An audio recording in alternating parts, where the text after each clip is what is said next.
Bonjour et bienvenue pour ce dimanche matin et que Dieu vous bénisse. Et moi salue tous ceux qui peuvent nous à l'étranger et moi je vous souhaite un bon dimanche et un bon culte. Et moi connais un endroit encore que ce confinement arrive à sa fin. Et moi prier que Dieu fait le monde grâce et qu'il nous trouve la solution pour cette pandémie et qui vraiment nous capable et qui beaucoup de personnes, beaucoup d'églises capables recommence à rencontrer dans la communion fraternelle. Et ça, c'est ma prière pour vous tous et aussi pour tous les pays et qui nous capables et cette joie pour capable vraiment mettre lire quelque chose de pratique, cette doctrine, la communion fraternelle. Et que Dieu bénisse. Et ce matin, moi, j'ai envie de lire pour texte Genèse, le chapitre 26. Et écoute, là, nous trouvons un peu Isaac dans le pays des Philistins. Et moi, j'ai envie de nous lire à partir du verset 12. Mais seulement ce qui peut intéresser nous, c'est le verset 24 du chapitre 26. Et moi, j'ai envie de faire la lecture de sa parole. Isaac sema dans ce pays et il recueillit cette année le centuple, car l'Éternel le bénit. Cet homme devient riche et il alla s'enrichissant de plus en plus jusqu'à ce qu'il devint fort riche. Il avait des troupeaux, des menus bétail et des troupeaux de gros bétail et un grand nombre de serviteurs. Ainsi, les Philistins lui portèrent envie. Il était tellement béni que les Philistins lui portèrent envie. Tous les puits qu'avaient creusés les serviteurs de son père du temps d'Abraham, son père, les Philistins, ils nous comme ça, les comblèrent et les remplirent de poussière. Et Abimelech dit à Isaac, le fils d'Abraham, l'héritier, va-t'en de chez nous, car tu es beaucoup plus puissant que nous. Quelqu'un qui est venu visiter, et maintenant c'est quelqu'un, il est plus puissant qu'eux. Isaac partit de là et campa dans la vallée de Guérar, où il s'établit. Isaac creusa de nouveau les puits d'or qu'il avait creusés du temps d'Abraham son père, et qu'il avait comblés. Les Philistins après la mort d'Abraham. Et il leur donna le même nom que son père leur avait donné. Juste pour gagner du temps, on va lire au verset 24. L'Éternel lui apparut dans la nuit et dit, je suis le Dieu d'Abraham, ton père, ne crains point. Car je suis avec toi, je te bénirai et je te multiplierai ta postérité à cause d'Abraham, mon serviteur. Et on va faire aussi le verset 26. Abimelech vint de Guéra auprès de lui avec Ahuzat, son ami, et Picol, chef de son armée. Isaac leur dit, pourquoi venez-vous vers moi, puisque vous me haïssez et que vous m'avez envoyé de chez vous. Ils répondirent, nous voyons, le verset 28, pardon, ce n'est pas le verset 24, c'est le verset 28 qui m'intéresse le plus. Ils répondirent, nous voyons que l'Éternel est avec toi. Nous le voyons, c'est pourquoi nous disons qu'il y ait un serment entre nous et toi. Nous voyons que l'Éternel est avec toi. Que l'Éternel bénisse la lecture de sa parole. Aujourd'hui, le titre du message, Dieu veut être visible. C'est un peu un paradoxe parce que personne ne peut trouver Dieu et vivre. Et lorsque Moïse demande lire, mon vie trouve-toi, il dit non, tu ne peux pas trouver moi, mais tu peux trouver moi les deux. Et là, nous arrivons à comprendre de ce que ce Dieu omnipotent, omniprésent, omniscient, le titre que je donne à ce message ce matin, Dieu veut être visible. Ce n'est pas pour contradire, mais peut-être lorsqu'on va développer ce texte et regarder ce que je pense, Dieu veut nous dire ce dimanche que Dieu veut être visible et il a toujours voulu être visible. Quand nous lisons Romains 8, 19, nous allons comprendre que la création attend la révélation des fils de l'homme. Et là, il y a quelque chose. Et on regarde encore, lorsqu'on fait la lecture de la parole de Dieu, il y avait quelqu'un dont le nom est Siméon, Luc le chapitre 2. Et là, que cet homme, Tchatan, et Dieu ne fait une promesse, qu'il n'y pas pour quitter la terre, avant qu'il se lisier trouve le Sauveur. Et là, nous trouvons dans Luc le chapitre 2, qui lui dit non. Siméon trouvait et lui dit « Je suis prêt ». Dieu, il a envie toujours être visible. Et quand nous lisons dans Jean le chapitre 13, le verset 35, ce sont des versets que peut-être vous allez voir chez vous, de ce que allait dire « Par l'amour dont vos actes sont empreints, le monde saura que vous êtes mes disciples ». Dieu veut être visible. Comment Dieu peut être visible? Peut-être c'est la grande question. Je pense que lorsque nous allons lire et comprendre Jean 15, 15, que lui dire, lui-même tronc nous ban branche, il est la vie, etc. Et lui montrer nous de ce que nous substance, les sorties de Dieu. Et qui veut dire nous être connectés avec Dieu et Dieu en nous, l'espérance de gloire, comme nous disent les épîtres. Et là, nous arrivons à comprendre de ce que lorsque Dieu il envoie son Fils Jésus-Christ, à un moment donné, il dit à Philippe, est-ce qu'il est avec toi? Est-ce qu'il te peint trop le Père? Au moins croire par les œuvres qui te trouvèrent. Et là, nous arrivons à comprendre de ce qu'à un moment donné, dans le livre du roi, Élisée dit à Dieu, ouvert, lisiez mon serviteur, afin qu'il ait trouvé que ceux qui sont avec nous aient plus grand nombre. Et nous connaissons tout cela, cette histoire où les anges apparaissent, etc. Mais là, le texte aujourd'hui de ce que Dieu veut être visible, et pour qu'il soit visible, il a envoyé Jésus-Christ, afin qu'on puisse suivre son exemple. Et ce qui a vu Jésus a vu Dieu. Il dit à Philippe, combien de temps on est avec toi, Philippe? Est-ce qu'il te prend trop le Père? Peut-être choqué, mais simplement aujourd'hui, nous avons envie de comprendre ce Dieu qui vraiment il a envie de manifester lui-même à travers l'homme. Et aujourd'hui, ce Dieu, il a envie de manifester à travers son corps. Qui est son corps? Tu es son corps, je suis son corps. Le corps de Christ, l'Église sur la terre est le corps de Christ. Et le corps de Christ doit être visible dans ce 21e siècle. On ne peut pas. Dieu veut être visible. Et là, déjà, avec Isaac, il y avait des problèmes. Isaac est venu parce qu'il y avait de la famine. Et là, Isaac est venu, il reste dans un pays étranger. Mais nous trouvons que la présence de Dieu avec Isaac, comme il était avec Abraham. Et là, nous trouvons que même Abimelech dit comme ça, nous trouve Dieu avec toi. Est-ce que tu as quelque chose sur la tête? Est-ce qu'il tu as quelque chose qui t'entoure de lui? Je ne pense pas.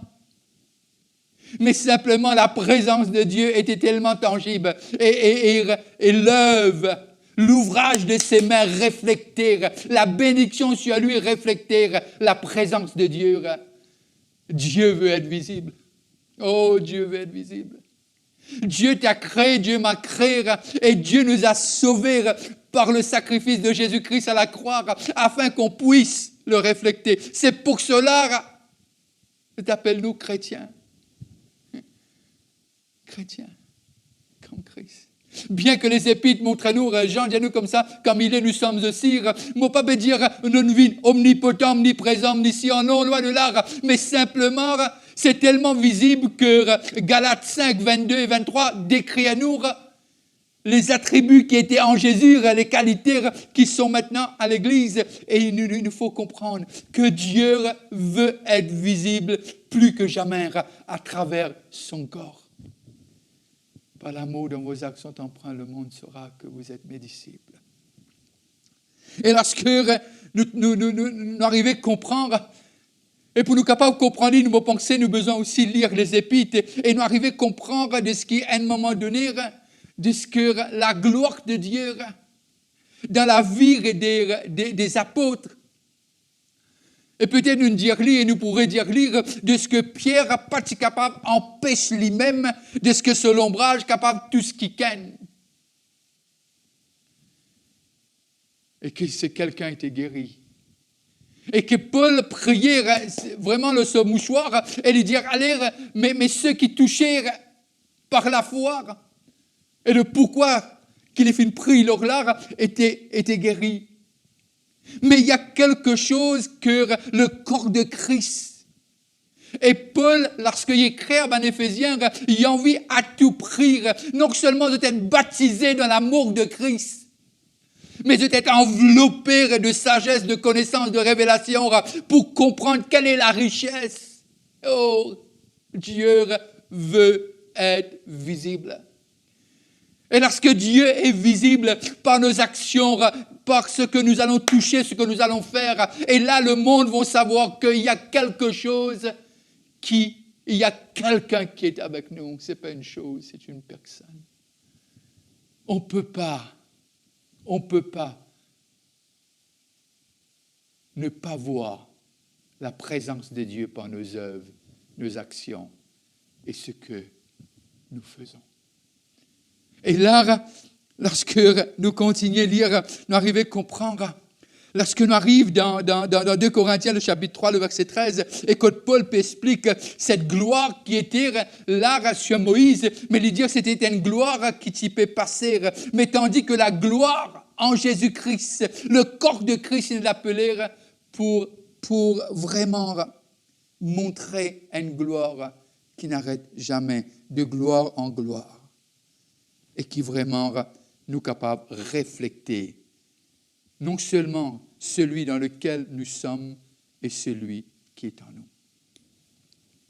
Et alors, lorsque Abimelech y arrivait à comprendre de ce que Isaac, qui vraiment, même pendant la famine, il peut s'aimer, il peut récolter. Très souvent de fois, c'est pas façon nous habiller, c'est pas façon nous morcer, c'est pas façon qui vraiment dans qui la case nous rester, dans qui travail nous faire, qui reflète Dieu. Non. Mais par les fruits de l'Esprit de Dieu qui coule de nous.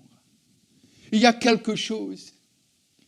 Moi pensais que moi content ce texte qui dit que la connaissance de Dieu n'est pour couvrir la terre comme les eaux couvrent les mers, mais pour arriver à cela, comment ça peut être fait? Et parfois, moi, j'essaie d'imaginer, moi, je peux dire que c'est la réponse, mais moi, je peux dire non seulement que la parole peut être répandue, moi, penser la parole peut être vécue dans chacun de ses enfants, dans chaque membre de son corps. Et comment Paul dit qu'avec tous les saints, nous sommes capables de comprendre et jouir de cette plénitude de Dieu. Dieu en nous l'espérance de gloire, selon Colossiens 1, 27, si je ne me trompe pas. Et alors, là, nous arrivons à comprendre de ce que nous pas fini d'appeler Zis pour sortir du ténèbre, pour venir à la lumière. Non. Nous finissons d'appeler pour refléter. C'est pour cela très souvent de fois, nous faisons limite ce verset qui, dans le genre, Dianour, de ce que 14-12, nous pouvons plus que lire. Nous faisons limite, nous, à que des miracles. Oui, je crois dans des miracles, je crois, c'est notre héritage. Mais il y a au-delà. Jésus était connu comme le Fils de Dieu. Bien qu'il ne refuse lire, mais tout ce qu'il connaît lire. Dis qu'à un moment, quand Pierre dit, côte nous pour aller. Écoute-nous pour aller, parce que tes paroles, tu as la vie en toi. Tu as les paroles de la vie éternelle. Alors, ce qui découlait de Jésus donnait la vie. Alors, le corps de Christ a été appelé pour refléter celui qui est à l'intérieur. Et comme Élisée voyait, il savait que Dieu était avec lui, mais pas son serviteur. Alors il prie afin que Dieu ouvre les yeux de son serviteur, afin qu'il puisse voir. Peu importe où nous sommes. Ce n'est pas nécessaire que tu sois pasteur, apôtre, évangéliste, etc. Ce ne sont pas les titres. Bien que je n'ai rien contre ces titres. Je n'ai rien contre les dons. Je n'ai rien contre cette différence de grâce que chacun a eue. Non. Mais là, c'est quelque chose que tout le monde a reçu. Christ en nous. Alors, lorsque nous avons envie de connaître, parce que les dire de ce que Moïse, tu mettais une voile, parce que maintenant tu as peur, parce que quand tu descends de la montagne, et tu es en communion avec Dieu, 40 jours, 40 nuits, et là, comme si son corps était imbibé de la présence. Il faut savoir que Dieu n'a jamais habité en Moïse. Dieu était avec Moïse. Lorsqu'on va faire la lecture, lorsqu'on va voir la vie de David, on va voir que le moment qu'il a été oint par Samuel, l'Esprit de Dieu a été puissamment sur lui, jusqu'à un point que Saül était jaloux, parce que ce qui était avec Saül l'avait quitté. L'Esprit de Dieu avait quitté Saül. Alors, là où l'Esprit est présent, c'est flagrant. Là où l'Esprit est absent, est aussi flagrant. Dieu veut être visible à travers toi, à travers ce que tu fais, à travers ce que tu dis, à travers ce que Dieu t'a appelé. Peut-être tu vas me dire, tu es maman, comment Dieu peut se manifester? Il n'y a pas de plus grandes choses. Il n'y a pas quelque chose qui est plus grand qu'être mère de ses enfants et surtout refléter Jésus à ses enfants, ou père à ses enfants. Il n'y a rien d'extraordinaire qui aide papa de refléter Jésus à ses enfants. Alors, nous avons besoin de comprendre quand, lorsque mon assisé, mon pense, mon médite, mais simplement te piale en contradiction avec la parole. Mais non, le texte dans la langue où je pense que Dieu m'a parlé de ce que Dieu veut être visible et le problème qu'on est en train de faire face, comme si Dieu apparaisse le dimanche matin et disparaisse après. Non, Dieu est avec nous. Il dit à Josué, dans le chapitre 1er de Josué, le verset 5, « Je serai avec toi comme j'étais avec Moïse. » Et la présence de Dieu avec Moïse était flagrante. Et il dit, je serai avec toi comme j'étais. Alors pareil. Et là, nous pouvons vivre une dispensation extraordinaire aujourd'hui. Nous pouvons vivre une dispensation où Dieu n'habite pas dans un bâtiment, mais il habite dans ses enfants qu'il a choisis lui-même. Alors Christ en nous. Alors toi qui me regardes, et tu dis, comment c'est possible? Il y a beaucoup de gens qui vont te rencontrer. Et le seul Jésus qui va te rencontrer, c'est à travers de toi. À travers de ce que tu as fait, à travers de ce que tu fais, à travers de ce que tu vas faire. De ce que le Dieu qui nous a appelés, il veut être visible. Comment on peut cacher, comment nous sommes capables enfermer la lumière? Vous êtes la lumière du monde. Vous êtes. À un moment donné, Jésus dit, je suis la lumière du monde. Et puis il dit, ce manifeste, vous êtes. Il dit à nous aujourd'hui, tu es la lumière du monde. Comment on peut cacher la lumière? Et très souvent, de fois, enfants, nous essayons de faire toutes sortes d'expériences. Parfois, nous prenons un verre et nous couvrons la bougie. Et à un moment donné, quand il n'y a plus d'air, nous trouvons que la bougie là, il est éteinte. Et il y a des choses qui sont capables d'empêcher nous de refléter la beauté de Christ. Oui, on le sait. On le sait. Mais simplement, Dieu nous a accordé cette grâce et cette faveur et ce privilège d'être la lumière du monde. Alors Dieu veut être visible. Dieu veut être visible afin que là où on passe, on puisse donner de l'espérance et du goût. Parce qu'il ne dit pas que vous êtes la lumière du monde. Il dit, vous êtes le sel de la terre. Alors, nous arrivons à comprendre lorsque nous arrivons à méditer, pareil comme il était avec Joseph. Et il dit à nous dans la vie de Joseph, dans chaque étape, Dieu était avec Joseph dans la prison. Dieu était avec Joseph dans le puits. Dieu était avec Joseph dans toutes les difficultés qu'il a ramassées tout le long de sa vie. Et Dieu était avec Joseph. Dieu était avec Daniel. Même dans cette fosse lion, Dieu était avec lui. Qui veut dire, la présence de Dieu, à un moment donné, ça devient visible. Ça dépend de toi et ça dépend de moi. Est-ce qu'on veut que Dieu soit visible? Et si on va comprendre, si on va étudier Galates 5, 22, 23, on va comprendre. Et si on va lire un Jean 13 et 35, on va comprendre que Dieu, par l'amour, et c'est pour cela que Paul, lorsqu'il écrit à Éphésiens, il dit, avec tous les saints, nous sommes capables de comprendre la grandeur et la hauteur. Au fait, ce que Paul peut dire, il dit, moi, prier qu'il nous être baptisé dans cet amour. Qui veut dire baptisé dans l'amour de Christ? Ce n'est pas une autre baptême, non, loin de là. Mais c'est simplement être submergé par l'amour de Christ, par la présence de Christ. Et être rempli, qui veut dire tout ce qui coule de nous. Un homme bon tient des bonnes choses de son bon trésor. Et nous l'équerre.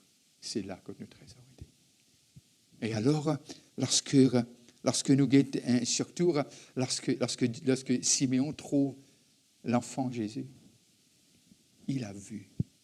Pour lui, il a vu Dieu. Cette rencontre qu'on a eue avec Jésus, cette conversion, ce n'était pas quelque chose qui nous besoin négliger. Et pareil comme elle dit à Philippe, aussi longtemps que moi est avec toi, tu n'as pas trop le Père. Mais simplement, nous besoin d'arriver à comprendre de ce que Dieu, dans ce 21e siècle, il a envie d'être visible à travers de son corps. Il a envie d'être visible à travers de toi. Tu dis-moi peut-être, tu n'es pas assez bon. C'est Dieu qui purifie toi et rend toi juste. C'est Dieu qui lave toi et qui sanctifie toi et lui donne toi ce manteau. Et c'est Dieu qui il déclarait, tu es juste parce qu'il a payé le prix. Alors, il n'y a plus d'excuses. La question, Seigneur, qu'est-ce que je peux faire pour être visible? Seigneur, qu'est-ce que tu as mis dans mon cœur? Dieu a mis quelque chose dans notre cœur, à chacun d'entre nous. C'est différent. Mais Dieu a mis quelque chose afin qu'on puisse briller. Parce que la lumière, on ne peut plus le cacher. Nous sommes la lumière du monde. Vous êtes la lumière du monde. Nous sommes la lumière du monde. Alors, Dieu veut être visible. Comme Abimelech voyait en Isaac. Et quand on va lire les livres des Actes des Apôtres, on va voir à un moment donné les gens qui vont dire, on voit Dieu avec Paul. Et la présence de Dieu était tangible. Le prison, le fondement du prison était secoué par la présence de Dieu. Alors, Dieu veut être visible. Alors, ce qu'on doit comprendre aujourd'hui, ce que je pense que Dieu veut nous dire, je veux me servir de toi. Je veux me servir de mon Église, du corps de Christ, pas que le dimanche matin. Mais je veux que vous brilliez, car vous êtes vraiment. Pourquoi vous êtes? Parce que je l'ai déclaré, j'ai payé le prix pour que vous soyez enfants de Dieu et que je suis avec vous. Et mon capable d'y aller. Il dit, je jouais comme j'étais avec Moïse, je suis avec toi. Mais aujourd'hui, lorsqu'on va lire un Jean, le chapitre 17, on va comprendre où Jésus dit, comme moi et toi, Père, nous sommes un. Fais-le vinaigre. Il dit, la gloire qui te donne, moi, me donne. Alors, briller, ce n'est pas une option. Refléter le Dieu qui est 3 fois 5, qui est grand, qui est puissant, n'est pas une option. Car nous sommes la lumière. Et la lumière, c'est visible. On ne peut pas. Nous ne sommes pas capables de cacher de lui. Alors, tu es important dans ce corps. Et tu es important parce que Dieu veut veut impérativement que tu commences à refléter le Dieu qui habite en toi. Alors, passez un très bon dimanche et que Dieu vous bénisse. Et je vous souhaite que du bon et que la lumière de sa face continue de briller là où vous êtes. Mais c'est que Dieu veut être visible à travers de toi. Bon dimanche et à jeudi prochain. Bye bye.